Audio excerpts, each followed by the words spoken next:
Olá, queridos irmãos em Cristo, a paz do Senhor Jesus. Eu sou o professor Antônio José e eu estarei fazendo a pré-aula da lição de número 11, que diz: a lâmpada arderá continuamente. E estamos aqui, direto de Santarém do Pará, do estúdio da Igreja Evangélica Assembleia de Deus, presidida pelo pastor Washington Gomes. Glórias a Deus pela sua vida e pela a oportunidade de você estar aqui. E eu lhe convido a você se inscrever no nosso canal, você acionar o sininho para receber notificações e também para fazer parte dessa jornada, a divulgar, né, na sua igreja. Sem dúvida alguma vai ser uma bênção. Eu, querido, também quero lhe falar que este assunto tem como um tema de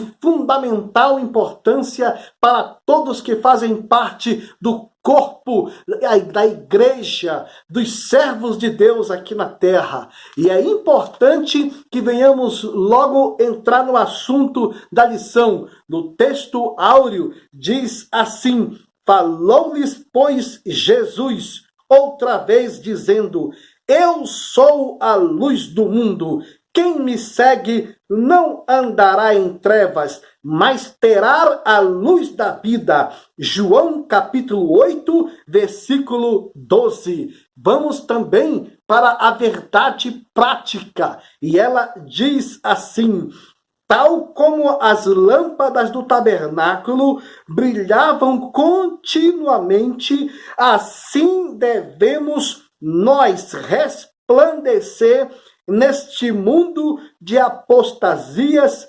iniquidades e trevas. Também precisamos salientar acerca do objetivo geral desta lição. E ela diz da seguinte forma: conscientizar de que assim como as lâmpadas do tabernáculo brilhavam continuamente, devemos nós resplandecer neste mundo de trevas. E este objetivo geral, ele está subdividido em três partes. Primeiro, mostrar a tipologia do candelabro de ouro. Segundo, saber o que Jesus é. Que Jesus é a luz eterna e perfeita. E também compreender que precisamos manter a luz brilhando continuamente. É importante falar-lhes neste momento que a planta do tabernáculo, ela tinha pelo menos três partes interessantes e importantes. Primeiro, a primeira parte era o pátio. A segunda parte era o santo lugar. E a terceira parte era o lugar santíssimo. Dentre essa planta do tabernáculo, tinha algumas mobílias importantíssimas que o Senhor Deus tinha dado o comando para Moisés, para que ele estabelecesse essas mobílias no tabernáculo. E entre essas mobílias estava a Arca da Aliança, também estava o véu do santuário, também estava o altar de incenso, também estava a mesa dos pães, e também estava o mar de bronze, e também estava o altar de sacrifícios. Mas também nestas mobílias estava também a menorá, ou o menorar, que era justamente chamado o candelabro de ouro. Ele tinha 7 pontas, e o 7 representa a numerologia da eternidade de Deus. E é importante também que menorar era o momento e era a oportunidade que estava ali continuamente acesa. Ali, a ordem de Deus era que o menorá de Deus, ele não poderia ser apagado. tinha dois requisitos no livro de Levítico e também nesta planta do tabernáculo. Primeiro, que o sacerdote tinha a responsabilidade de manter acesa as chamas ali do altar. O altar, ali o fogo do altar não poderia ser apagado, e a outra ordenança que estava sobre o sacerdote era que eles não poderiam deixar que as lâmpadas do tabernáculo fossem apagadas. E essas lâmpadas eram ligadas através do óleo e do azeite que estava ali para suportar toda a iluminação que o tabernáculo precisava. Queridos amigos, isso traz algo importante que nós precisamos aqui aprender. Para você ter uma ideia, o primeiro tópico, ele fala o candelabro de ouro. O candelabro de ouro, que era o menorá de Deus, que era o menorá de ouro, que didaticamente o Senhor ordenou o fabrico do candelabro, a fim de que os filhos de Israel se conscientizassem de sua missão profética, sacerdotal e real no mundo. Era plano de Deus que, por intermédio dos israelitas, todos os povos viessem a ser abençoados com a vinda do Messias. Esse é o primeiro tópico, que é o candelabro de ouro. Mas este primeiro tópico, ele é subdividido em 3 tópicos. O primeiro é o fabrico do candelabro. O segundo, a luz do candelabro. O terceiro é o seu lugar no tabernáculo.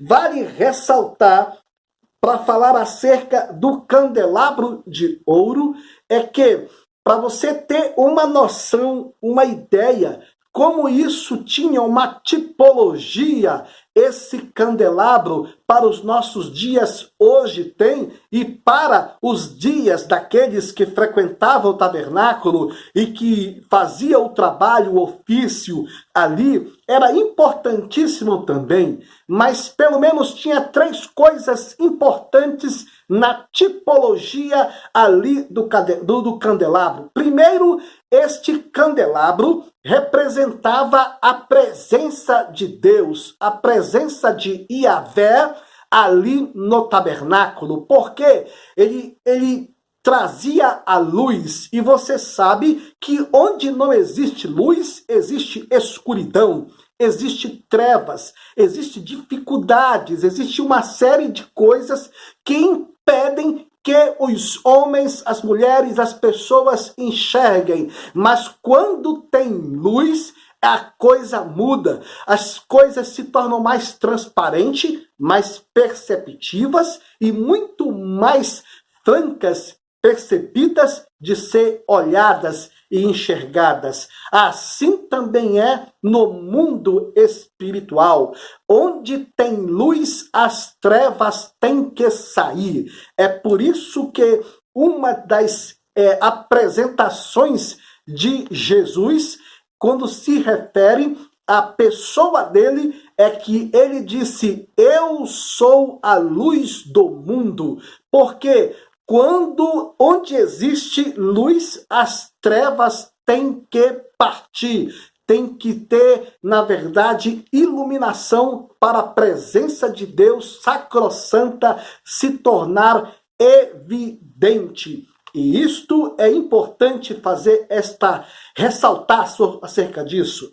Segundo ponto também que o candelabro traz para nós, o candelabro de ouro, numa tipologia, ela fala também da unção de Deus. Por quê? Porque o candelabro, ele tinha, na verdade, no tabernáculo, ele era colocado no tabernáculo, no centro do tabernáculo, para poder trazer uma iluminação.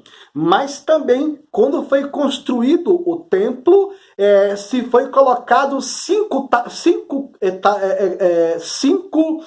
candelabros, um do lado direito e outro do lado esquerdo. E ali ficou muito mais amplo aquela iluminação.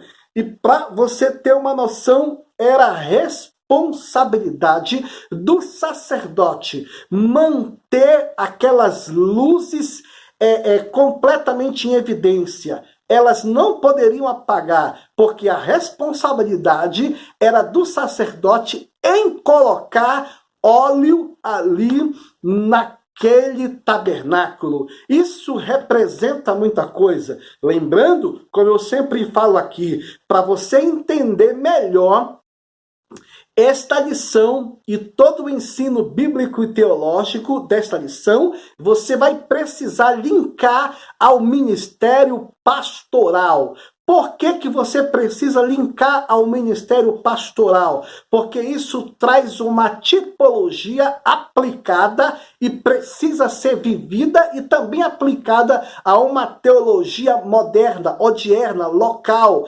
vivida, presente no nosso dia a dia. Então, representa a unção de Deus, o candelabro, porque existia o óleo para alimentar aquelas luzes, existia o azeite para alimentar aquelas luzes.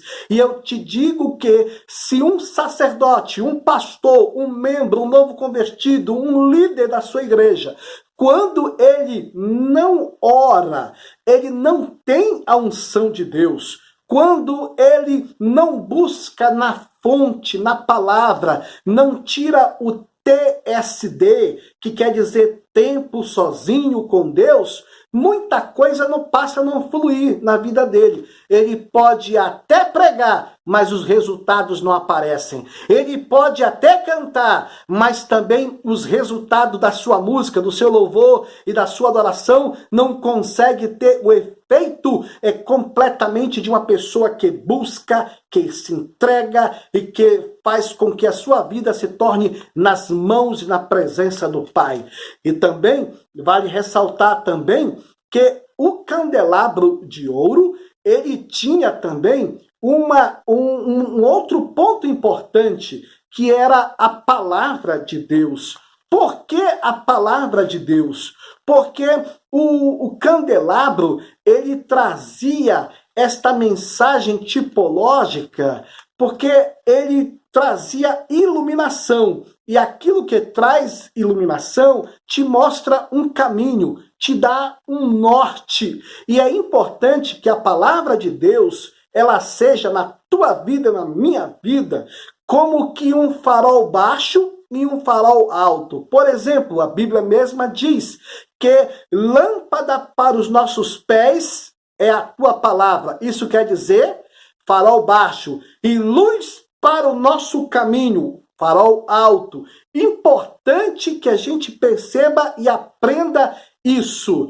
Vamos aqui para o nosso segundo tópico. E o segundo tópico da nossa lição da Escola Bíblica Dominical, ela diz: Jesus, a luz eterna e perfeita. E este tópico, ele está subdividido em 3 tópicos interessantes e importantes. E o primeiro fala Jesus, a luz do mundo. Segundo, fala a igreja é a luz do mundo. E terceiro, fala sobre o crente como luz do mundo. E aqui eu quero fazer uma reflexão junto contigo quando se refere Jesus à luz do mundo. No Apocalipse, o Senhor Jesus anda livremente entre os candelabros. Apocalipse capítulo 1, versículo 12 e 13. E diz, na descrição do evangelista, observamos que somente a luz do Cordeiro é capaz de levar os castiçais a refugirem. Ele é a luz do mundo, portanto, só podemos brilhar se estivermos em perfeita comunhão com o Filho de Deus. Ele veio a este mundo exatamente para iluminar as regiões da sombra e morte. A Bíblia tem 2 linguagens. A primeira é a figurada e a segunda é a literal. Quando lemos a palavra de Deus, temos que perceber isso, que a palavra de Deus, ela traz essas duas vertentes, e o leitor da palavra precisa ter essa percepção quando a Bíblia fala de forma figurada e quando a Bíblia fala de forma tipológica ou literal. É importante falar isso. Queridos amigos, o que vale ressaltar, de repente Jesus estava dando o seu discurso, e onde ele estava as multidões, e quando ele falou que ele era a luz do mundo, ele queria dar uma palavra de forma figurada, tipológica, para dizer para aquelas pessoas ali que ele era o novo caminho. Jesus, ele veio mudar a história, ele veio mostrar um novo tempo, ele veio trazer, na verdade, uma revelação do Pai aos homens. E para isso acontecer, ele se identificou como sendo a luz do mundo. Ele queria dizer, a partir de então, sigam as minhas palavras, sigam as minhas orientações, e ele trouxe um diferencial que a religião da época não trazia. A religião da época, ela não trouxe isso. E qual foi o diferencial? Ele veio quebrar paradigmas. E para ele quebrar paradigmas, ele teve que ir de confronto realmente contra todo o farisaísmo e toda a estrutura religiosa daquela época. Mas o que ele queria dizer é que a partir de então era um novo tempo para a humanidade. Era uma nova época para os homens. Tanto é que quando Jesus veio ao mundo, ele trouxe um diferencial.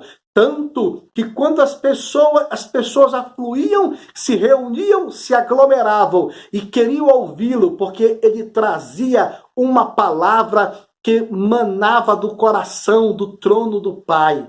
É importante que venhamos entender isso. O segundo ponto também, que eu quero logo falar, é acerca do segundo ponto que diz a luz do... o segundo ponto fala, a igreja é a luz do mundo. Mas é importante que esse tópico ele está ligado ao tópico 3, né, ao subtópico 3. Então eu quero logo me ressaltar aqui no tópico 3, que diz assim, que é o subtópico 3, melhor falando, o crente como luz do mundo. O crente como luz do mundo. Individualmente, o Senhor Jesus exorta cada crente a agir como luz do mundo. A luz da confissão de Estevão brilhou de tal forma que os seus algozes viram-lhe o rosto como se fosse a face de um anjo. Apesar de apedrejado o seu testemunho, ainda hoje reluz, legando-nos um exemplo de pureza, fé e coragem. Ele foi, de fato, em todas as coisas, como um candelabro reluzente e glorioso nas mãos do Senhor. Queridos amigos, o que é importante salientar neste momento? Um cristão sem a luz de Deus na sua vida, ele é como, aqui a palavra fala assim, o crente. O crente, numa linguagem comum, numa linguagem da nossa denominação, do nosso dia a dia. Mas o cristão, que reúne todos os nomes de todas as denominações, o cristão que anda com Deus, o crente que anda com Deus, a pessoa que anda com Deus, que quando ela é uma pessoa que dá um bom testemunho, ela está dando o reflexo da luz de Cristo. E como é que eu posso dar um bom testemunho? É pelas nossas palavras, é pelos nossos atos. Na verdade, o que é importante dizer é que falar aqui na frente é muito simples, só é estudar. Só que tem um detalhe, falar vivendo a palavra, falar deixando a palavra ser vida e evidência em nossa vida, é uma outra coisa. O que vale ressaltar é o que o Senhor Jesus está dizendo. Ele não veio, na verdade, para trazer uma estagnação ao mundo, uma estagnação à vida de alguém. Se você é cristão, você precisa ser luz. Se você é cristão, você precisa dar um excelente testemunho. E um excelente testemunho você dá com a sua vida. Aliás, a sua vida, ela é um livro aberto. As pessoas leem. E quando as pessoas leem, elas têm uma percepção real de que nós somos cristãos ou não. As pessoas percebem, alguém está olhando para você, alguém está percebendo os seus atos, alguém está lendo você, está vendo se você é um cristão ou não. E essa evidência do cristão sendo a luz do mundo, elas são muito práticas. Por exemplo, comprar e pagar, emprestar e devolver. Não se envolver em coisas que o cristão mesmo não tenha propriedade para estar envolvido. Agora, o que vale ressaltar é que todas as pessoas na terra que são chamados por Deus, que vivem um cristianismo vivo, eficaz, na bênção e na paz de Deus, elas têm a responsabilidade e o compromisso de andar com Deus, e Deus nos conhece, queridos. As pessoas podem até te julgar pela aparência, pode até te julgar pelo estético, pelo rótulo, mas Deus nos conhece, Deus te conhece. Então, meu amigo, se tu tem paz com Deus, glórias ao Senhor por isso. Mas o que vale ressaltar é que nós precisamos sempre fazer uma reflexão nos nossos atos, na nossa vida, porque, sem dúvida alguma, uma das características do nosso amor por Jesus é quando nós amamos de forma horizontal e vertical. Horizontal quando nós amamos o próximo e vertical quando nós amamos a Deus. Queridos, vamos para o nosso terceiro tópico. O nosso terceiro tópico, ele traz algo que fala da seguinte forma: mantendo a luz brilhando continuamente. Voltando de novo ao candelabro. O candelabro, ele tinha um compromisso de iluminar ali o ambiente, iluminar aquele ambiente. E ele precisava ser, na verdade, de manutenção para aquela iluminação. E quem dava aquela manutenção era o sacerdote. Todo dia ele tinha que estar completando a medida do azeite aí para não deixar faltar luz no templo. Isso nos faz falar e pensar em muitas coisas. Entre elas, eu quero aqui resumir, de falar sobre os subtópicos do terceiro tópico, que diz assim. Primeiro subtópico é nossa união com Cristo. Segundo é nossa comunhão fraternal. E o terceiro, nosso testemunho diário.